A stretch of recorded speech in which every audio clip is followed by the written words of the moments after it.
WECT News presents Helping After Helene. I mean, I really thought I was just gonna, drown in my own house. A lot of anger, it's a lot of frustration. It's a lot of fear, sadness, emptiness, mainly helplessness. I haven't seen my kids. I'm tired. I'm hungry. Still have no power. Just really love who you got because you really don't know when they're gone. We can rebuild the stuff. We can rebuild the buildings. We can replace things. We can't replace the people. We don't know how we're going to get through this, but somehow we will. We know that the people here are determined and resilient.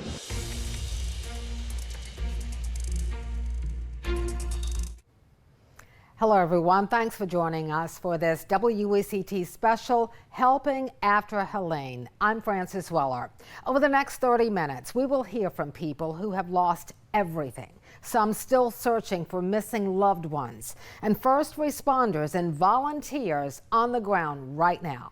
But most importantly, we will explore how you can directly help people in Western North Carolina, people who desperately need your assistance. One of those ways is through WECT's own Helping After Helene donation drive.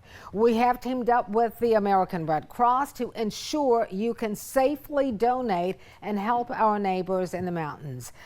Call the number that you see on your screen right now, or scan the QR code with your cell phone and pledge what you can. No amount is too small, and of course, no amount is too much. That number is 855-511-4483. Again, it is 855-511-GIVE. You can also donate on WECT.com/strong. WECT.com/strong. We've seen the power of donations and compassion from other communities during our own times of trouble, and now is the time for us to do our part. Our donation drive has already been active for a few days now, and let's get a check on where we stand right now. We are at this point over $35,000. That's an incredible sum at this point. But we know with your help, we can do so much more. We have 2 weeks to get these donations in, but we certainly need your help right now. Joining us now in the studio is Mike DeCenti and David Howell from the American Red Cross. Thank you, gentlemen, for being with us today to raise this very important money. Mike, I'm going to start with you. You know, we have seen over the past week a convoy of people with trucks and planes going to the western part of North Carolina, taking lots of supplies, helping our neighbors who have been devastated by this unbelievable storm. But you say what is needed most right now is money. Why is that? Well, Frances, first off, thank you so much, and thank you for WECT and your viewers for hosting this event. As you said, here in Wilmington and on the coast, we often get the support from others because of storms. The people in Western North Carolina, although prepared for this storm, may not have been expecting what happened. And it is catastrophic, and it's going to last a long time. The reason we say money is the best donation right now, because it's the easiest and fastest way to get it into the hands of the Red Cross. Our number one priority right now is sheltering and feeding. At our high point, we had upwards of 60-some shelters just in Western North Carolina with thousands of people that we were taking care of. And that takes manpower, volunteers from not only North Carolina, but from all around the country.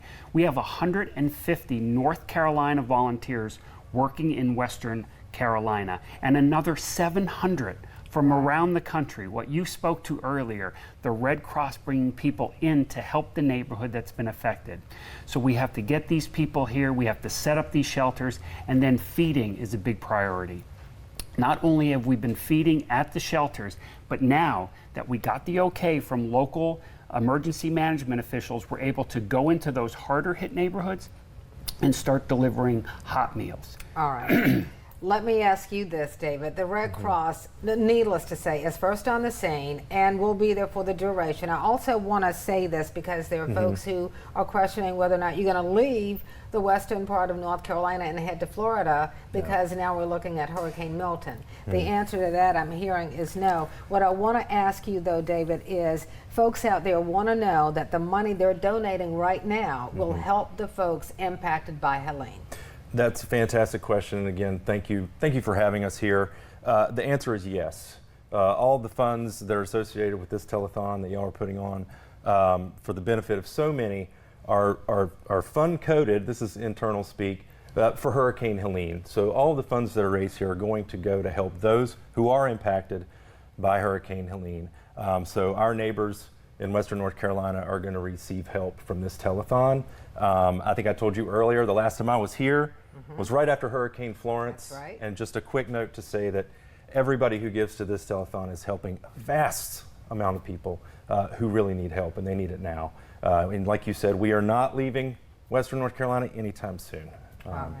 Well, I just want to say, we can't say enough about the Red Cross. You are always there when there's a need for blood donations. The Red Cross is always there. You're the reason for the blood drives. So thank you for what you do. We're going to raise some more money now, so I'm going to get back to work.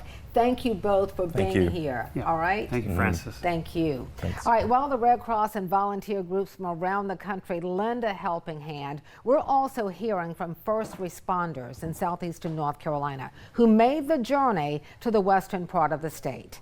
WECT photojournalist Ryan Carresco spoke with them about the physical toll and the sheer emotion of this unspeakable tragedy. Take a look. Before we headed up to McDowell County, I said, I've just got a really bad feeling about this storm, and it's so much worse. It is absolutely just devastating. There's buildings that are gone, all the vehicles are gone. Up there, they're wiped from the earth completely. It's a giant pile of pickup sticks. It's all the way as far as you can see. It's that bad. Old Fort was a small town that butts up next to a river, and there's a very, very sharp bend in that river there. And once it crested the banks, it made a completely new river that went straight through that town. A lot of them that wanted to get out when they found the situation becoming something that was a little overwhelming, they couldn't. So either roads were washed out or trees were blown over the road or whatever, so staying in one spot was the best option they had. But even if you tried to prepare to your best ability, you still wouldn't have been enough. We'd help people out of their homes, get them to high ground, and we would turn around and come straight back, and that house is gone now, and you never saw that house again. And these people had all right to be down and in the dumps and, you know, silking in their own devastation, worrying about themselves, where their family's going to stay for the next couple of days, what they were going to do for the next couple of days. Their number one priority was taking care of their neighbors. There's always somebody who's probably got it worse. So it was incredible to see how neighborly everybody was. We would go to one house, you would see one person waving, and you'd get there and there would be 15 people inside that home. And it was just, they had the highest ground, so they invited all their neighbors. It's a humbling, overwhelming sense of emotion. I've been doing this job for a long time, and this is definitely the highlight of my career. You're feeling helpless, and you're not even the person missing, so you can only imagine how helpless they felt in their situation. I think that's what's killing me the most right now. The sad reality is not everyone was able to be rescued. You just heard Matt Cloyd, who is looking for his dad, Stephen. He was swept away in the floodwaters. The storm has already killed more than 100 people in our state, and hundreds are still missing. That's just one of countless heartbreaking stories throughout the state as rescue missions now focus on recovery. Carly Haynes talked with one man from his hospital who's fighting through the pain and the grief for any word on his missing wife. In Avery County, moments on a mountain flipped worlds upside down. I mean, within an hour, my entire life changed for the rest of my life. Jamie Gwynn talks to us from a hospital bed. His back is fractured. His heart is broken. I guess definitely love who you got because you really don't know when they're gone. For Gwynn, that's his wife, Melissa. The roof over their heads now sits on slats of wood. Gwynn remembers when it started crumbling. I just remember being, I guess, crushed by the house falling all around me, and I can remember thinking in my head, I guess this is how I'm going to die. Then movement. A mudslide took their home off of this cliff into the river below. And I could hear my wife, and all I can remember is her screaming, "Babe, watch out." Enough warning for Gwynn to grab their son before another mudslide. And when I got right behind my little boy, I started screaming for my wife because I couldn't hear her anymore. And he turned and looked at me and he said, "Daddy, I think Mommy's gone." Melissa Gwynn. Funny, hardworking, and a victim of Helene. And no matter how much money you got, clothes they collect, anything, it won't bring them back. At last check, neither Stephen Cloyd nor Melissa have been found, along with hundreds of others still missing, leaving their families to hope, wonder, and worry about what became of their loved ones. Our media partner, WHQR, is partnering with us to help raise money for the American Red Cross. Ben Shopman is here now. Ben, you and I have talked about this. We've seen the gut-wrenching video. We've heard the awful stories. You just heard one. You know, your immediate instinct is to help, right? Absolutely. Yeah, and if you've been out in the community, it's what I've heard about every single day, every hour, is people want to know, what can they do? Some people know someone with a truck or a helicopter, but most people are just sort of thinking, what can I do?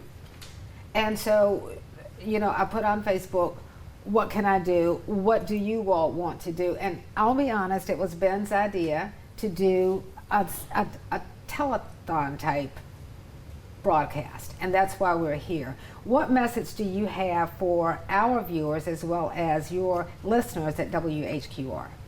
I've heard from you. I know you are caring, generous people, and this is a horrifying tragedy. It seems overwhelming, and you might have $5 and think, what could $5 do? Well, if everyone in New Hanover County gave $5, would be a lot closer to recovery. So it doesn't matter how much you have. I think the important thing now is the show of support from the community. Absolutely, and we were just talking with the guys from the American Red Cross. We're now looking at Hurricane Milton. Yes, the Red Cross will go to Florida once Hurricane Milton makes landfall, but they're not going to leave Asheville or other parts of the western part of the state. We still need to continue to support the Red Cross. Absolutely, I think that's the most important part. If you've lived here for a minute, you remember Florence. And you remember there was a lot of pop-up efforts to help out. And those efforts trailed off. People had to go back to their lives. But the Red Cross stuck around. The Red Cross always sticks around. And I think that's why we thought they would be the best partner for this. Well, Ben, you're a great media partner. Thank you for being with us. And hopefully we're going to raise a lot of money. I hope so, yeah. All right. Coming up, a couple that lost everything in the storm holds out hope they can rebuild. But it's going to take help to do that. Stay with us as WECT's Helping After Helene continues. You're watching WECT's Helping After Helene. The images we have seen from western North Carolina have been unbelievable. Literally unbelievable. This is a before and after of Chimney Rock, a once picturesque mountain town that's nearly wiped off the face of the earth. It's one of many that are unrecognizable now and sadly changed forever. For those caught in the crosshairs of Hurricane Helene's power, survival was always the goal, but it wasn't a given. Kennedy Harris explains, now that the storm is gone and the water has receded, what's left behind and what's not is daunting for many. Adrenaline held the door shut at Kathy and Richard Poole's home. I held my foot like that, my knee right there, and my head there. Fending off rushing floodwaters in the home they've loved for the past 4 decades. She really fought it. Yeah. I'm proud of her. That was why I was put on this earth. My husband would have drowned if I hadn't been here that night. Flat Creek raged during Helene striking yards away. Scars remind Richard Poole of that brawl. You see how beat up my legs are? That's the debris underneath the water rushing. I mean, like 10 or 15 miles an hour, and hit me, and it just kept knocking me down. But it didn't knock him out. They won that fight. Luckily, I was, was able to get back up, and I didn't drown in my own backyard. Behind the tears, he knows this isn't their only battle. Her and her daughter and her brother all had cancer at the same time, and we lost her daughter and lost her brother. But she's still here. She's tough. Good Lord left me here for a reason to help. You can really see the strength of that storm. This is part of the road here, collapsed by the force of that flood water. And this home here, you can see the way that the water tried to pull it from its place. Richard Poole tells me that many of his neighbors have left seeking shelter in safer places, but he tells me that they have nowhere to go. Mainly what they needed for the moment was packing up things. They didn't have boxes, so we got boxes and totes and brought those. Meanwhile, damaged water lines make water scarce, and mold makes their home unsafe. Just not sure I'm going to be here long enough to see it get fixed back. One thing's for sure, she'll never stop fighting. Don't know how we're going to get through this, but somehow we will. Of course, people here have already been donating where and when they can. We talked to church groups, first responders, nonprofits, and businesses that are doing their part to make life a little easier for those in Western North Carolina. Tonight, we're getting a first-hand look at the situation in Western North Carolina and how your donations are making an impact. Here's the executive director of the American Red Cross of the Cape Fear area, James Jarvis. Hey, I'm James Jarvis, the director of the Red Cross in Wilmington, North Carolina. I'm actually here in Weaverville, which is in Buncombe County, right next to Asheville. I've been here since before the storm, and the need up here is great. It really is. We've got 14 feeding sites all around the community, much like the one you see behind me. We sheltered more than 900 people last night in 29 shelters. And we're also working hard on reunification. We've got a team of 200 people that are focused on reconnecting people with their loved ones. And so these things are only possible thanks to the generosity of our donors, people just like you helping to support our mission so we can provide hot meals to people so that we can shelter them when they don't have anywhere else to go. And this is only thanks to our friends with WECT and the folks there in the community in Wilmington and across the country. So if you can help us, please do so. We want to continue to do this. We're also going to be giving financial assistance to those whose homes had major damage or were destroyed. So those are the things we're going to be doing. A lot of work's going to have to happen here. There's still 73,000 homes in the Buncombe County area without power today, and we're now 9 or 10 days after the storm. So the needs are great.